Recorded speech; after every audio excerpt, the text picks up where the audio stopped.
سورۃ الاحزاب تفصیل کی تفصیل. الحمد للہ رب العالمین والصلاة والسلام على أشرف الأنبياء وسيد المرسلين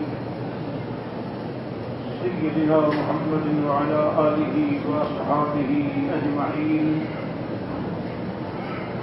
اللهم صل على سيدنا محمد وعلى آل سيدنا محمد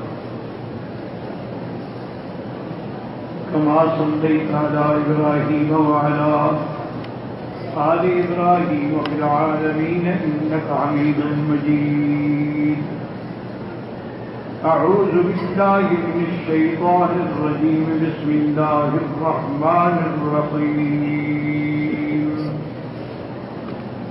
واذكر ربك في نفسك تضرعا وخيفة ودون الجهر من القول بالغدو والآصال ولا تكن من الغافلين. إن الذين عند ربك لا يستكبرون عن عبادته ويسبحونه وله يسجدون. قال المؤلف المفسر رحمه الله تعالى أدام النفع بعلومه وعلومكم في الدارين آمين إلى أن قال يأمر تعالى بذكره أول النهار وآخره كثيرا كما أمر بعبادته في هذين الوقتين في قوله فسبح بحمد ربك قبل طلوع الشمس وقبل الغروب. اللہ تبارک و تعالی نے ان آیات مبارک میں حکم فرمایا ہے کہ صبح بھی اور شام بھی اللہ کا ذکر کثرت سے کیا کریں، اور اسی طرح اللہ نے حکم دیا کہ ان دو وقتوں میں میری عبادت بھی کریں. فَسَبِّحْ بِحَمْدِ رَبِّكَ قَبْلَ طُلُوعِ الشَّمْسِ وَقَبْلَ الْغُرُوبِ. سورج نکلنے سے پہلے اور سورج ڈوبنے سے پہلے. وَقَدْ كَانَ هَذَا قَبْلَ أَن تُفْرَضَ الصَّلَوَاتُ الْخَمْسُ لَيْلَةَ الْإِسْرَاءِ وَهَذِهِ الْآيَةُ مَكِّيَّةٌ. اب مفسر رحمۃ اللہ علیہ فرماتے ہیں کہ یہ صبح اور عصر کی نماز کا جو وقت تھا یہ اس وقت تھا جب 5 نمازیں فرض نہیں ہوئی تھی. لیکن جب اللہ تبارک و تعالیٰ نے حضور پاک کو معراج کی رات میں 5 نمازیں عطا فرمائیں، اور چونکہ یہ آیت بھی مکیہ ہے اور حضور پاک کا معراج بھی مکے سے ہوا ہے ہجرت سے 2 سال قبل. وقال ها هنا بالغدو وهو أول النهار والآثار جمع وسيل كما أن الأيمان جمع يمين. غدو کا معنی یہ ہے کہ دن کے پہلے حصے میں، اور آثار جو ہے یہ جمع ہے اصیل کی، جیسے ایمان جو ہے جمع ہے یمین کی، اس سے مراد شام ہے. فَأَمَّا قَوْلُهُ تَضَرُّعًا وَخِيفَةً أي اذكر ربك في نفسك رغبة ورهبة وبالقول لا جهرا. اللہ نے حکم دیا کہ اپنے رب کو یاد کرو رغبت کے ساتھ اور اللہ تعالیٰ کی آگے عاجزی کے ساتھ، اس میں اللہ کی رحمت کی امید بھی ہو اور اللہ کے عذاب کا ڈر بھی ہو. الایمان بین الخوف والرجاء، کیونکہ ایمان اسی کا نام ہے کہ آدمی کو اللہ کی رحمت سے امید ہو اور اللہ کے عذاب سے ڈر ہو. وبالقول لا جهر، اور یہ حکم ہے کہ زیادہ زور سے نہ کریں گے. ولہذا قال ودون الجهر من القول وهكذا يستحب ان يكون الذكر لا نداء وجهرا بليغا.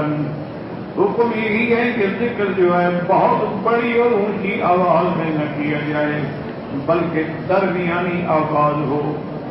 ولہذا قال ودون الجهر من القول، ولهذا لما سألوا رسول الله صلى الله عليه وسلم فقالوا أقريب ربنا فنناديه أم بعيد فنناديه فأنزل الله عز وجل وإذا سألك عبادي أني فإني قريب أجيب دعوة الداعي إذا دعان. جب حضور پاک صلی اللہ علیہ وسلم سے پوچھا گیا کہ کیا ہمارے رب قریب ہیں کہ ہم آہستہ پکاریں یا ہمارا رب دور ہے کہ ہم زور سے پکاریں، اللہ نے قرآن مقدس میں یہ آیت نازل فرمائی کہ میرا مدنی جب آپ سے میرے بندے پوچھتے ہیں تو ان کو بتا دیں کہ میں قریب ہوں. اجیب دعوت الداعی اذا دعان، اور میں پکارنے والے کی پکار کو سنتا بھی ہوں، جواب بھی دیتا ہوں. وہ جب بھی مجھے پکارے، دن ہو رات ہو اندھیری ہو روشنی ہو. وفي الصحيحين النبي موسى الأشعري رضي الله عنه قال رفع الناس أصواتهم بالدعاء في بعض الأسفار. صحیحین کے اندر یعنی بخاری اور مسلم میں یہ حدیث موجود ہے. ابی موسیٰ اشعری رضی اللہ تعالی عنہ سے روایت ہے کہ رفع الناس اصواتهم في بعض الاسفار، بعض سفر کے اندر لوگوں نے زور زور سے اللہ کو پکارا. وقال لهم النبي صلى الله عليه وسلم يا أيها الناس ارفعوا على أنفسكم فإنكم لا تدعون أصما ولا غائبا إن الذي تدعونه سميع قريب أقرب إلى أحدكم من عنق راحلته. حضور پاک نے فرمایا کہ لوگوں اپنی جانوں پہ رحم کرو، کیوں اتنی چیخ چیخ کے پکار رہے ہو؟ جس کو تم پکارتے ہو وہ سننے والے بھی ہیں اور قریب بھی ہیں، بلکہ تمہاری اونٹنی کی گردن سے بھی وہ زیادہ تمہارے قریب ہیں.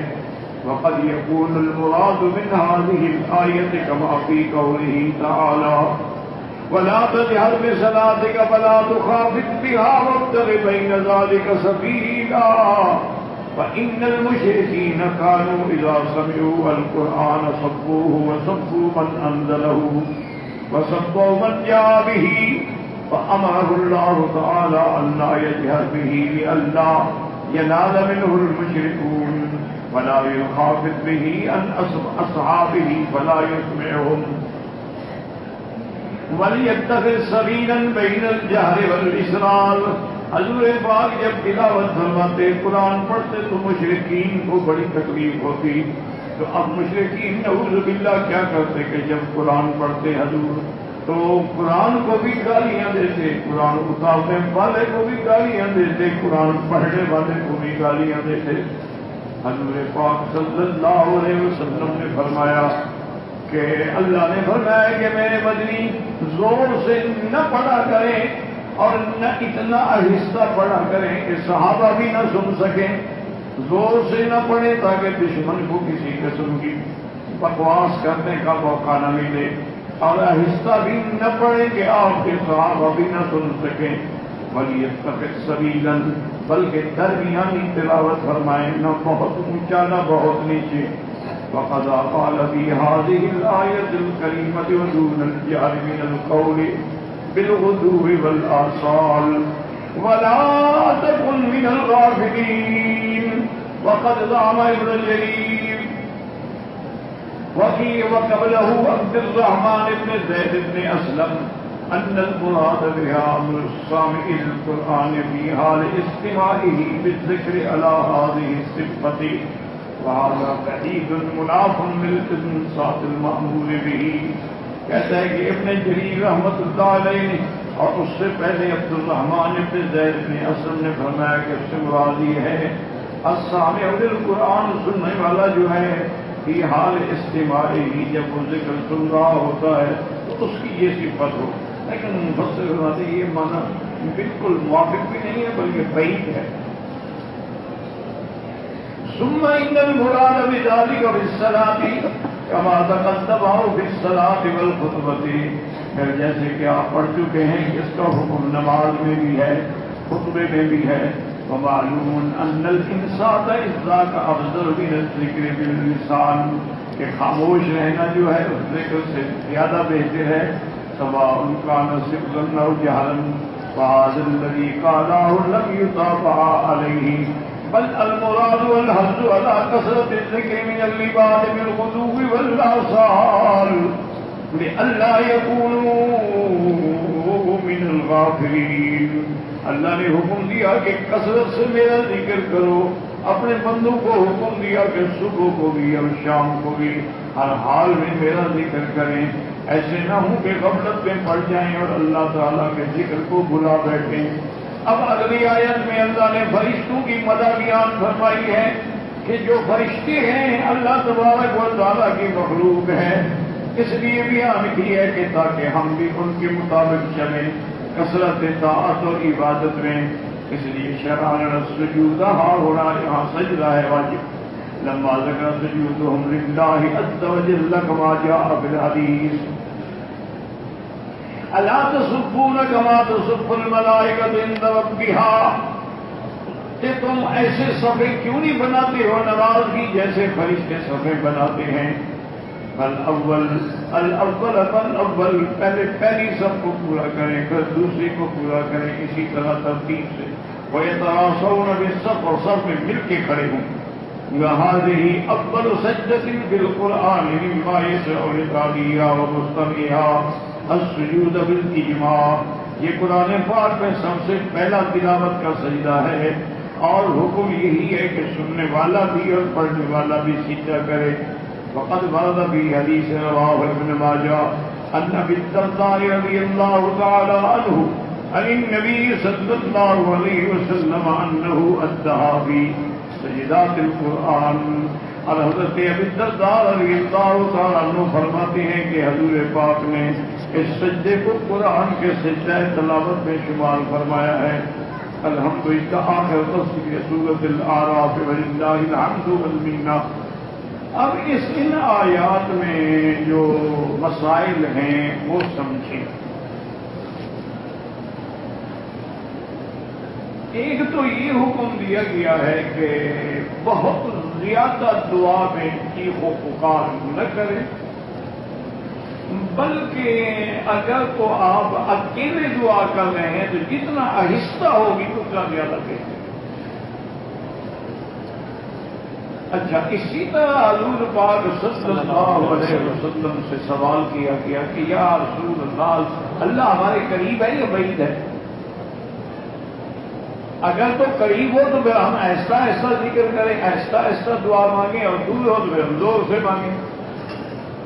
حضور پاک نے فرمایا کہ اللہ کے بندے، اللہ تو اتنا قریب ہے کہ تمہاری اونٹلی کی گردن سے بھی زیادہ قریب ہے. سبحان اللہ.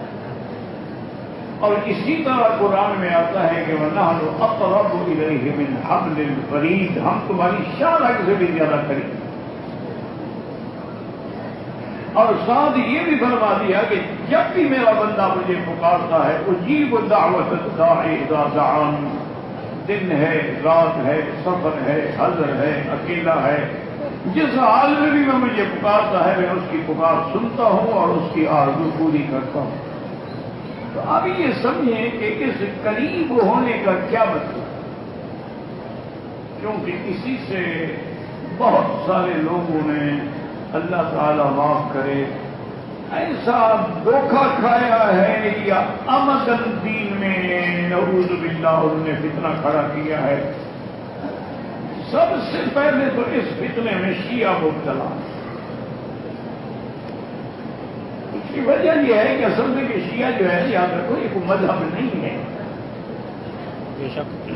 شیعہ تو ایک تحریک ہے دین عربی کے خلاف، عجم کی ایک سازش ہے.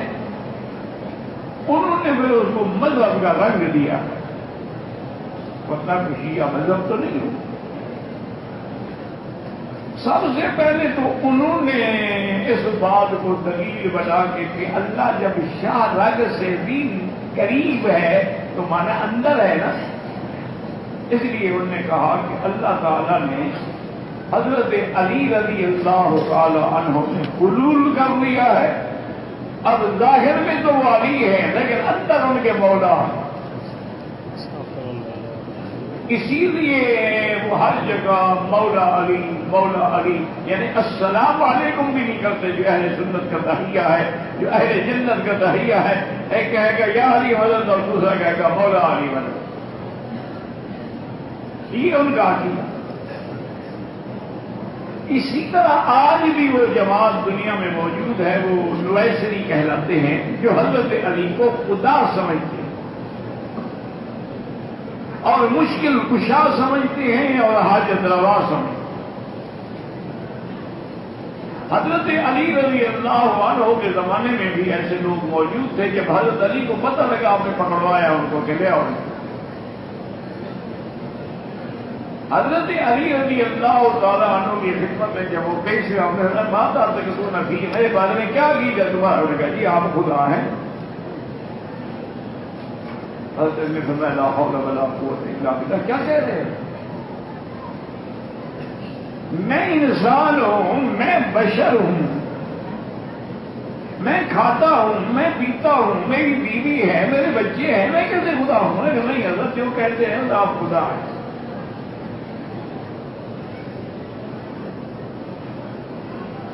حضرت علی رضی اللہ تعالیٰ نے حکم دیا کہ ان کو جیل میں بند کر دو.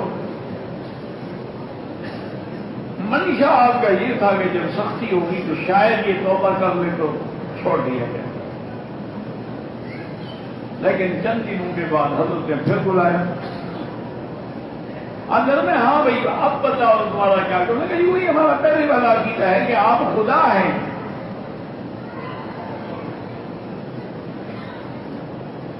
حضرت علی نے حکم فرمایا کہ ان کو لے جاؤ. ان کو قتل کرنے کے بعد آگ جلا کے آگ میں ڈال دو ان کو تاکہ یہ جل جائیں. ایسے پلیت لوگوں کا دنیا میں رہنے کا بھی کوئی حق نہیں. وہ جب لے گئے تو حضرت نے فرمایا غلام ان کو پھر بلاؤ، شاید اب ڈر گئے ہوں، موت ہے، آگ میں جلنا مذاق تو نہیں ہے،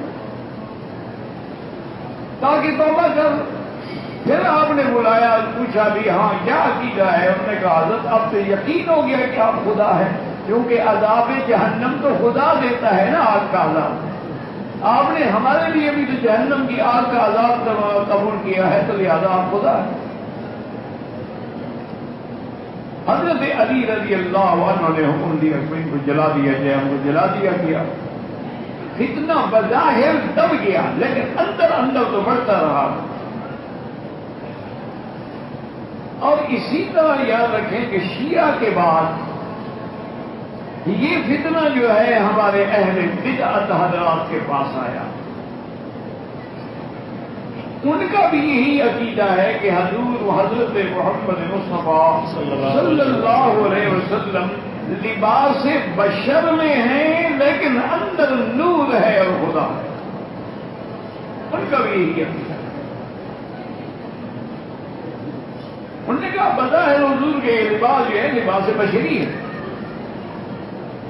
لیکن اندر جو ہے نا جی آپ نور من نور اللہ. اور اسی پر انہوں نے لکھا ہے اپنی کتابوں میں اور اپنے اشعار میں کہ جو مستوی تھا عرش پہ خدا ہو کر اتر پڑا ہے مدینے میں مصطفیٰ.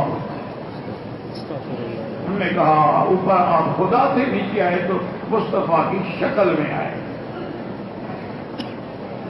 اور اسی طرح انہوں نے اپنے کتابوں میں لکھا ہے کہ جب سیدنا جبریل علیہ السلام حضور کو لے کے چلے اور ساتویں آسمان کے بعد سدرۃ المنتہا پہ پہنچے، پھر حضور صلی اللہ علیہ وسلم کے لیے رف آیا. رف کا معنی ہوتا ہے کہ جیسے قالین کا ایک چوکور ٹکڑا ہو نا جی، اس کو کہتے ہیں رف. اور حضور کو حکم ہوا کہ آپ اس رف پہ کھڑے ہو جائیں. رف پہ کھڑے ہوئے رف لے کے حضور کو چل پڑا اور اڑ پڑا ہے. حضور نے دیکھا تو میں جبریل تم کیوں رک گئے؟ انہوں نے کہا یا رسول اللہ میں تو آگے نہیں جا سکتا، میری ایک حد ہے، وما منا الا له مقام معلوم، ہم آگے نہیں جا سکتے. تو حضور صلی اللہ علیہ وسلم تشریف لے گئے. اتنا آگے گئے کہ آپ نے صریخ الاقلام کلام اللہ کی قلم میں جو لکھ رہی تھی ان کی چلنے کی اور لکھنے کی آوازیں نہیں سنی. اللہ تبارک و تعالیٰ کے عرش کے قریب پہنچے, وہیں پر اللہ تبارک و تعالیٰ نے آپ پہ 50 نمازیں فرض فرمائی. تو حضرت جبریل کے بارے میں باقاعدہ کتابوں میں لکھا ہو, کہتا ہے کہ جب حضور اوپر چلے گئے نا تو انہوں نے نیچے سے دیکھا غور سے, تو حضرت جبریل مسکرائے. تو فرشتوں نے پوچھا کہ جبریل کیا وجہ ہے؟ انہوں نے کہا بس عجیب بات ہے, اب دیکھیں وہ نیچے بھی آپ ہیں اوپر بھی آپ ہیں, بس پتہ نہیں کیوں یہ اوپر گئے ہیں تو خدا ہیں اور نیچے سے تو مصطفیٰ ہیں. نعوذ باللہ, یعنی یہ عقیدہ جبریل کی طرف بھی ڈال دیا. اسی لیے اللہ نے اپنے قرآن پاک میں حضور پاک کی ابدیت کے لیے جب اسراء کا ذکر کیا تو فرمایا سبحان الذی اسری بعبدہ لیلا من المسجد الحرام من المسجد الحرام الى المسجد الاقصى. تو عبد, اور یاد رکھیں عبد کا معنی ہی یہ ہوتا ہے یعنی غلام, اللہ کا بندہ. اسی لیے حضرت عیسیٰ علیہ السلام نے بھی کہا تھا انی عبد اللہ. حضور کے بارے میں اللہ نے فرمایا انہ لما قام عبد اللہ کادوا یقولون علیہ لبدا. اور اللہ پاک نے فرمایا کہ پھر جب آسمانوں پہ گئے وَأَوْحَىٰ إِلَىٰ عَبْدِهِ مَا أَوْحَىٰ, تاکہ جاہل غلط عقیدے میں نہ پڑے. اللہ کا نبی مکے میں تھا تو عبد تھا اور آسمانوں میں تھا تو عبد تھا. اور اگر ہم نبی کو خدا مان لیں تو پھر معراج کا کیا معنی ہے؟ یعنی یہ کوئی ڈرامہ ہے؟ معراج تو تب بنے گا کہ آپ کو ہم بشر مانیں, خیر البشر مانیں, سید البشر مانیں, عبد مانیں, عبد من عباد اللہ مانیں, اور پھر آسمانوں پہ جائیں. مقام تو تب ہے.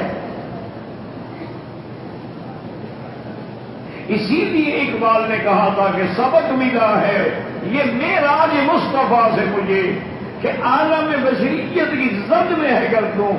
معراج کو دیکھ کے مجھے سمجھ آیا ہے کہ مقام بشر کیا ہے, کہ جبریل نوری فرشتہ ہے, وہ خادم بن کے جا رہا.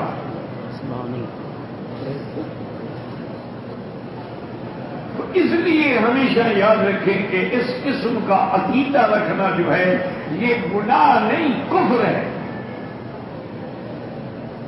اچھا ہماری یہ اہل بدعت ہے, میں تو کہا نا کہ اللہ کا نبی جو ہے باہر سے بشر ہے, لباس سے بشر ہے اور اندر سے خدا ہے. پھر اس سے بھی آگے بڑھ گیا, انہوں نے کہا ہمارے جو پیر ہے نا مرشد جو ہے یہ بھی اصل میں خدا ہے. اور باقاعدہ انہوں نے اس کے لیے لکھا ہے, اور ایک ہمارے علاقے کا ہی تھا, وہ پتہ نہیں کیا نام تھا اس کا, وہ مر گیا ہے, مجھے یقین ہے کہ وہ مر گیا ہے. تو اس نے پیر فرید کے بارے میں, ان کا وہ مرید تھا اور خود بھی مولوی تھا, اللہ کا بندہ. اللہ گمراہ نہ کرے جی, مولوی ہے کیا بات. بھٹکتے تو یہی پڑھے لکھے لوگ ہیں نا, جاہل نے کیا بھٹکتا ہے. جاہل کا عقیدہ تو بالکل ایسے ڈل ہوتا ہے. وہ امام راضی فرماتے ہیں نا, سڑک کے کنارے کھڑا تھا, ایک آدمی اونٹ کو لے کے چل رہا تھا. مجھے خیال آ گیا, میں نے اس کو روکا, میں نے کہا بھائی تم کون؟ نے کہا کہ میں مسلمان. میں نے کہا کیا عقیدہ ہے, خدا کو مانتے ہو؟ انہوں نے کہا کیسے مسلمان, پھر میں کیسے مگر خدا کو نہیں مانتا. میں نے کہا تمہارے پاس دلیل کیا ہے کہ خدا ہے؟ اور انہوں نے کہا مولوی صاحب پتہ نہیں صبح داڑھی دھوپ میں کی ہے تم نے. انہوں نے کہا کیا مطلب؟ انہوں نے کہا یہ دیکھو یہ مینگنی پڑی ہے اونٹ کی, یہ اگر باہر ہو بدلو البعیر, اس کو دیکھ کے ہم سمجھ جاتے ہیں کہ یہ اونٹ کی مینگنی ہے, بکری کی ہو تو سمجھ جاتے ہیں، گائے کی ہو تو سمجھ جاتے ہیں، کھجور کی گٹھلی ہو تو سمجھ جاتے ہیں یہ ایک گٹھلی کھجور پہ دعوت کر رہی ہے، ایک پارا اونٹ پہ دعوت، یہ ساری کائنات بھی دعوت کر رہی ہے خدا ہے۔ سبحان اللہ۔ امام راضی کہتے ہیں میں اتنا خوش ہوا نا، میں نے کہا دیکھو پڑا ہوا بھی نہیں ہے لیکن اس کا عقیدہ کتنا پکا ہے۔ کہتے ہیں وہ تو چلا گیا، اس کے بعد پیچھے ایک اور اونٹ والا آ گیا، سڑک تھی نا، کہتے ہیں اس سے میں نے پوچھا، نے کہا بھائی تم مسلمان؟ کہا جی مسلمان۔ میں نے کہا مان خدا ہے؟ انہوں نے کہا جی خدا ہے۔ میں نے کہا دلیل کیا ہے؟ اسے چھوٹی پکڑی، انہوں نے کہا بتاتا ہوں دلیل کے بعد سب پاس ہو، خدا پہ دلیل مانگتا ہے بندہ ہو کر، جاؤ دبا ہو جاؤ۔ میں نے کہا ابھی تیری دلیل سب سے پکی ہے کہ جو نہ ماننے پر ڈنڈا مارو سر میں ٹھیک ہو جائے گا۔ انزل الحدید بھی یہ باس شدید، اللہ نے جو لوہا اتارا ہے تو کوئی حکمت تو ہے کہ جو بات کتابوں سے سمجھ نہ آئے پھر لوہے سے سمجھ آتی۔ تو اس لیے ہمیشہ یاد رکھیں کہ اللہ کے تمام انبیاء جو ہیں وہ انسان ہیں، بشر ہیں، اولاد آدم ہیں۔ ان کے بارے میں عقیدہ رکھنا کہ جن سے نور سے ہے تو بندہ کافر ہو جاتا ہے، منکر قرآن ہے اور منکر فرمان محمد مصطفیٰ۔ ایک مقام پہ نہیں کئی مقام پہ اللہ نے فرمایا میرا بدری اعلان کر دو انما انا بشر مثلکم۔ حضرت ابراہیم نے دعا کی ربنا وابعث فیہم رسولا منہم، دوسری جگہ پہ آیا رسولا من انفسہم، تیسری جگہ ہے لقد جاءکم رسول من انفسکم عزیز علیہ ما عنتم حریص علیکم۔ اور جب مکے والوں نے معجزے مانگے تو اللہ نے کہا بتلا دے قل سبحان ربی هل كنت الا بشرا رسولا، اللہ کی ذات پاک ہے، وہ چاہے تو معجزہ عطا فرمائے، نہ چاہے تو نہ عطا فرمائے، میں تو بشر ہوں، انسان ہوں، اللہ کا بھیجا ہوا پیغمبر۔ تو اس لیے یاد رکھ لو کہ قریب کا معنی اصل کیا ہے کہ ساری کائنات کا ذرہ ذرہ اللہ کے علم میں ہے۔ مسئلے کو سمجھو، اس کو کہتے ہیں معیت علم۔ اسی طرح معیت نصرت ہے کہ اللہ کی مدد ساتھ ہوتی ہے۔ جب ہر چیز اللہ کے علم میں ہے، قد احاط بکل شیء علما، ہر چیز کو اللہ کے علم نے احاطہ کیا ہے۔ لا يخفى علیہ خافیہ، لا يخفى علیہ شیء فی الارض ولا فی السماء، آسمان و زمین کے درمیان میں کوئی ذرہ ہی نہیں جو اللہ کے علم میں نہ ہو۔ تو اس لیے جب اللہ کے علم میں ہے اور اللہ ہر چیز سننے والے ہیں، جاننے والے ہیں، تو لہذا ہر چیز قریب ہوئی۔ یہ معنی ہے قریب ہونے کا۔ جیسی مثال کے طور پر کبھی کبھی ایسا ہوتا ہے کہ آدمی نے قلم کان میں رکھا ہوتا ہے، ادھر ہو یار میری قلم کی لگ گئی، علم نہیں ہے تو اتنی قریب بھی دور ہے، اور علم ہو وہاں رکھی ہو تو کہا اچھا ہاں یہ میری ہے رکھی۔ اور یہ ترجمہ ہم خود نہیں کرتے بلکہ اللہ نے قرآن میں بیان کر دیا ہے کہ اللہ نے حکم دیا حضرت موسیٰ علیہ السلام کو اور ہارون علیہ اذهبا إلى فرعون إنه طغى،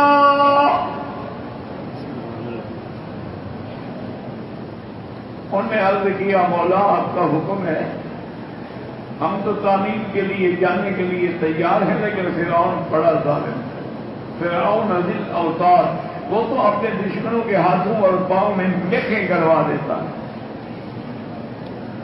اور پھر ان کے اوپر بہت بڑا پتھر گراتا ہے۔